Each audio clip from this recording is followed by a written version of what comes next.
বিসমিল্লাহির রহমানির রহিম। অধ্যায় ৩, পদার্থের গঠন, লেকচার ১।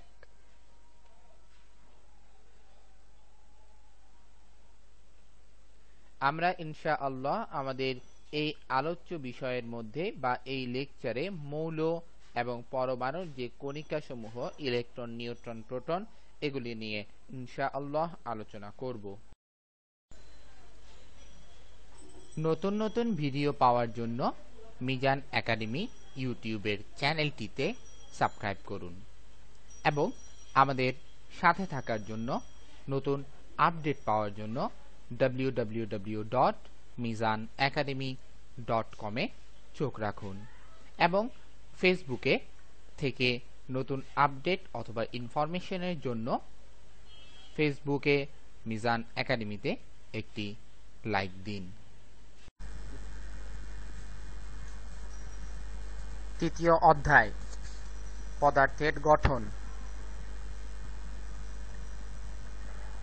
পৃথিবীতে যত ধরনের পদার্থ রয়েছে তাদেরকে দুইটি ভাগে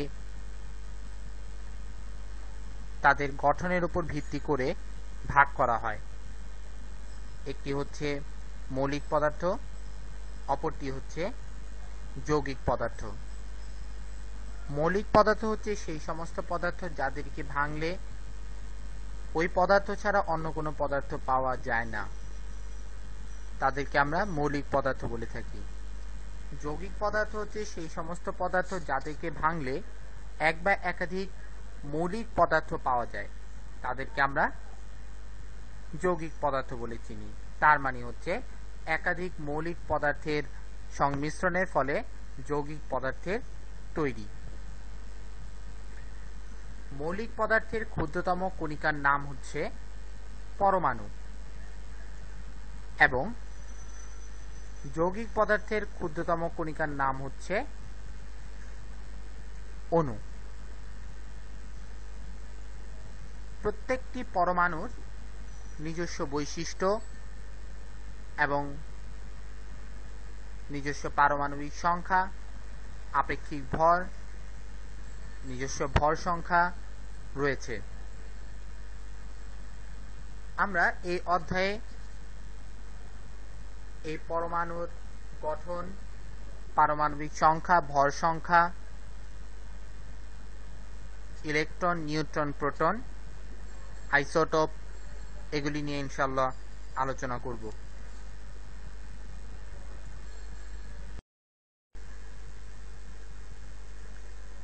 পরমাণুর কণিকাসমূহ। আমরা জানি একটি পরমাণুকে ভাঙলে বা বিশ্লেষিত করলে আরো কিছু কণিকা পাওয়া যায়। এই কণিকাগুলোর মধ্যে তিনটি স্থায়ী কণিকা রয়েছে, যাদেরকে মূলত আমরা বলে থাকি প্রোটন, ইলেকট্রন ও নিউট্রন।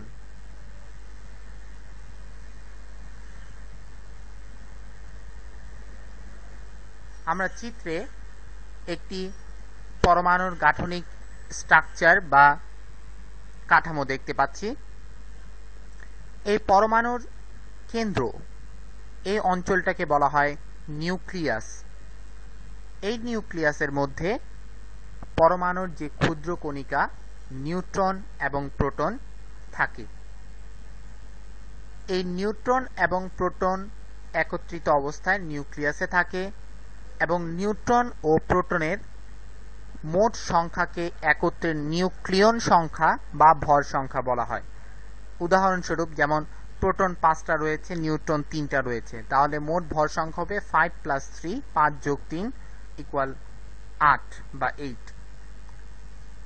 এই নিউক্লিয়াসকে কেন্দ্র করে পরমাণুতে কিছু কক্ষপথ বা অরবিট রয়েছে। এই কক্ষপথ বা অরবিটগুলোতে অপর স্থায়ী কণিকা ইলেকট্রন ঘূর্ণায়মান থাকে।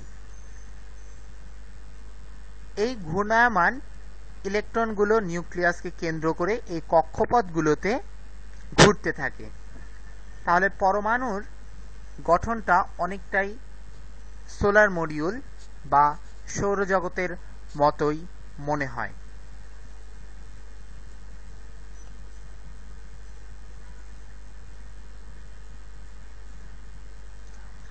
এবং এই ইলেকট্রনের সংখ্যার সমান হয় হচ্ছে একটি পরমাণুর পারমাণবিক সংখ্যা। নিরপেক্ষ অবস্থায় বা নরমাল বা নিউট্রাল বা সাধারণ অবস্থায় একটি পরমাণুতে প্রোটন এবং ইলেকট্রনের সংখ্যা সমান থাকে। নিউট্রনের সংখ্যা কখনো সমান আবার কখনো বেশি হতে পারে। আমরা যদি ছকটি লক্ষ্য করি তাহলে প্রোটনকে পি দ্বারা প্রকাশ করা হয়, যার আপেক্ষিক ভর হচ্ছে 1, আপেক্ষিক আধান হচ্ছে +1, তার মানে প্রোটনের চার্জ হচ্ছে পজিটিভ। এর প্রকৃত ভর হচ্ছে 1.67 × 10⁻²৪ গ্রাম, প্রকৃত আধান 1.6 × 10⁻19 কুলম্ব।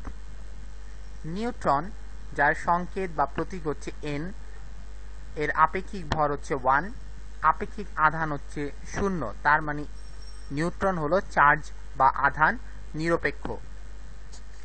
এর প্রকৃত ভর হচ্ছে 1.675 × 10⁻24 গ্রাম এবং আধান যেহেতু নেই সুতরাং প্রকৃত আধানের ভ্যালু 0। ইলেকট্রন, যার সংকেত বা প্রতীক হচ্ছে E, এই ইলেকট্রন প্রোটন এবং নিউট্রনের আপেক্ষিক ভরের 1840 ভাগের 1 ভাগের সমান। তার মানে হচ্ছে যে প্রোটন এবং নিউট্রনের আপেক্ষিক ভর যত, তার 1840 ভাগের 1 ভাগ হচ্ছে ইলেকট্রনের আপেক্ষিক ভর। এর আপেক্ষিক আধান হচ্ছে -1, তার মানে ইলেকট্রনের আধান হচ্ছে ঋণাত্মক। এর প্রকৃত ভর 9.11 × 10⁻28 গ্রাম, প্রকৃত আধান -1.6 × 10⁻19 কুলম্ব। এখানে মাইনাস হওয়ার কারণ হচ্ছে ইলেকট্রনের আপেক্ষিক আধান ঋণাত্মক, তার মানে হচ্ছে ইলেকট্রন নেগেটিভ চার্জ বিশিষ্ট। এটার কারণেই এর আধানের আগে মাইনাস সাইন ব্যবহৃত হয়েছে।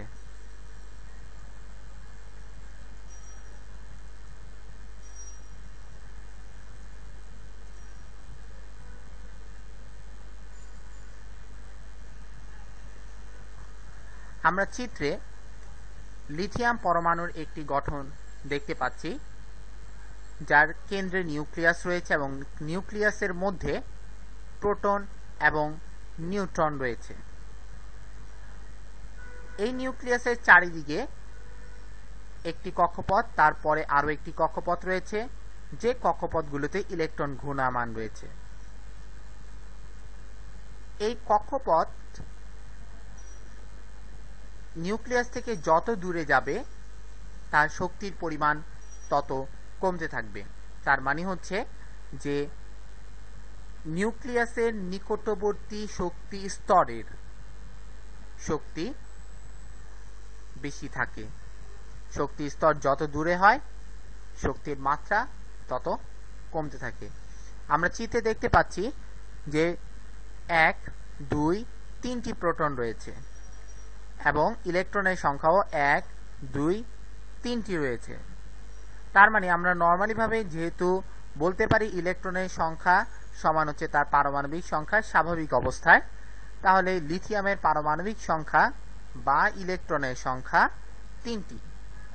এবং নিউক্লিয়াসকে বিশ্লেষণ করলে আমরা দেখতে পাই যে এখানে প্রোটনও রয়েছে 3টি। নিউট্রনের সংখ্যা হচ্ছে 1, 2, 3, 4টি। তাহলে নিউক্লিয়াসে মোট প্রোটন এবং নিউট্রনের সংখ্যা রয়েছে 4 + 3 7টি। তাহলে আমরা বলতে পারি লিথিয়াম পরমাণুর ভর সংখ্যা বা নিউক্লিয়ন সংখ্যা হচ্ছে 7।